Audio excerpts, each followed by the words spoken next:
መፍጠር መፍጠን ማብዛትና ማጥራት በኢትዮጵያ የፕሮጀክቶች ስራ ምህዳር ውስጥ አዳዲስ መዝገበ ቃላት ናቸው። ደግሞም ከቃል ባለፈ በገሃድ በአካል በግዝፈት የታዩ ጠቅላይ ሚኒስትር ዶክተር አብይ አህመድ ኢትዮጵያ ትጀምራለች፣ ኢትዮጵያ ትጨርሳለች።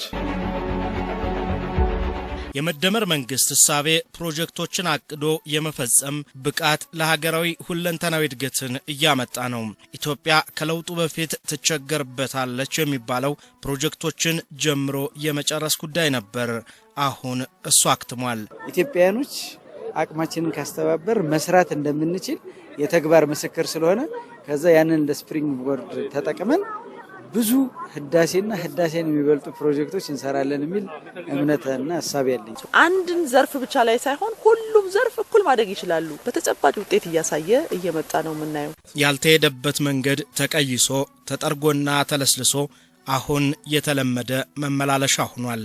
የልማት ጎዳና የብልጽግና ጥርጊያም ምክትል ጠቅላይ ሚኒስትር ተመስገን ጥሩነህ ከእንግዲህ በሆይ ሆይታ የሚጀመሩ በመሰረት ድንጋይ ደረጃ የሚቀሩ በየቦታው ሳይጠናቀቁ የሚገተሩ በወረደ ጥራት ህዝብ የሚያስመርሩ በሙስና የሚጭበረበሩ ግንባታዎችን በኢትዮጵያ ምድር ለማየት መንግስትም የግሉም ዘርፍ አይፈቅድም። አዳዲስ ያልተለመዱ ያልተሄደባቸው ትናንት ዳገት ይመስሉ የነበሩ ፕሮጀክቶች ተጀምረው መጠናቀቃቸው የወል የመቻል ስሜትን ፈጥሯል።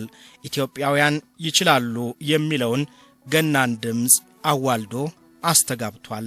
ትናንትናና ዛሬ ስናወዳደር እኔ አንዳንድ ጊዜ ተኝተን ስንነሳ ለውጦች ራሱ በጣም ያስደምሙኛል። በሚያስደምም መልኩ ሲተናቀቁ እያየን ያለነው የታለመውን ዓላማ ከግብ ለማድረስ ጧትና ማታ ከመስራት የመጣ ነው ብዬ ነው የማስበው። በጥንቃቄ ነው የምንጀምረው፣ በጥንቃቄ ነው የምንጨርሰው። አዳዲስ ፕሮጀክቶችን መወጠን እነሱንም በጊዜያቸው ማጠናቀቅ ለትውልድ የመቻልን ስሜት ይፈጥራል። መጨረስ በራሱ የሚፈጥሩ መነሳሳት አለ፣ ወኔ አለ። ለቀጣይ ስራዎች በጣም አበረታች ሆኖ ይገኛል ማለት ነው። በሀገር አቀፍ ደረጃ እየተገነቡ ያሉ ትልልቅ ፕሮጀክቶች ሀገራችን ሌሎች አሁን ለስደት የምንሄድባቸው ሀገሮች ደረጃ ቅርብ ጊዜ እንደምትደርስ 100% እርግጠኞች ነን። የኢትዮጵያኖች እድል ፋንታ በጋራ ነው። በአዲስ አበባ ዩኒቨርሲቲ ንግድ ስራ ኮሌጅ መምህርና ተመራማሪ ዶክተር ብርሃኑ ደኑም ፕሮጀክትን ጀምሮ አለመጨረስ ፈተና ነበር፣ አሁን እሱን ተሻግረናል ባይ ናቸው።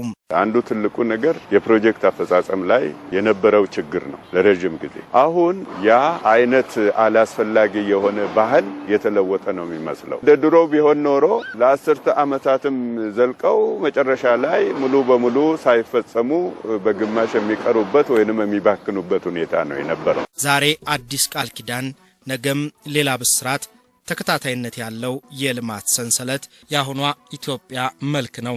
የጉባ ብስራቶች የዓለምን ቀልብ የሳቡ ናቸው። የኢኮኖሚና ዲፕሎማሲ ተንታኙ ሚካኤል ማስሬ መፍጠር መፍጠን መዝለል ትልልቅ ፕሮጀክቶችን ለማሳካት አስችሏል። አርያነት ያለው ተግባር በኢትዮጵያ የፕሮጀክት አፈጻጸሞች አሉ ባይናቸው።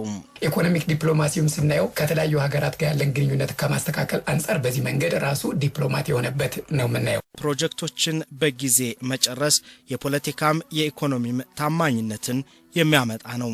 በወራቤ ዩኒቨርሲቲ የምጣኔ ሀብት መምህርና ተመራማሪ ዶክተር መሐመድ ኢሳ እንግዲህ ፕሮጀክት ተጀምሮ ካላለቀ ክሳራው ብዙ ነው።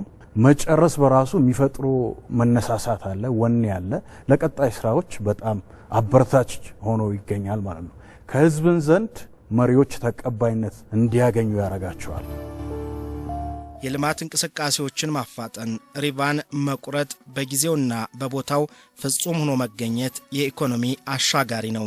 ሀገር ግንባታ ላይ መሆናችን የትውልድም ተስፋ ነው የሚሉት በኦሮሚያ ስቴት ዩኒቨርሲቲ የኢኮኖሚ ተመራማሪው ዶክተር ሞሲሳ ሁርማ ናቸው። በነገራችን ላይ አሁን አገር እየገነባን ነው። ምናልባትም ኪሳችን ውስጥ ገንዘብ ላይኖርን ይችላል፣ ልንቸገር እንችላለን። አንዳንድ ጊዜ የምንገዛቸው ነገሮች ተወዶ ልንጨነቅ እንችላለን። ግን አገር እየሰራን ነው። በኢትዮጵያ አሁን እየተከናወኑ ያሉ ሁለንተናዊ የፕሮጀክት ስራዎች ሁለት መርህ አላቸው። ጥናትና ጥራትን አጣምሮ መሄድ። በከተማና መሰረተ ልማት ሚኒስቴር የመሰረተ ልማት ዘርፍ ሚኒስትር ዴኤታ አቶ የትምጌታ አስራት ፕሮጀክቶችን ጀምሮ መጨረስ ብቻ ሳይሆን ውስብስብ ችግር ውስጥ የገቡ አጣብቂኝ ውስጥ የገቡ ፕሮጀክቶችን ከዛ አጣብቂኝ አውጥቶ የመጨረስና የመፈጸም ብቃት ጭምር የታየበት ነው። አሁን በፕሮጀክቶች ላይ እየገነባን ያለነው እውነቱን ለመናገር ፕሮጀክት ብቻ አይደለም፣ የሥራ ባህልንም የተቋማትንም አቅም ጭምር አብረን እየገነባን ነው።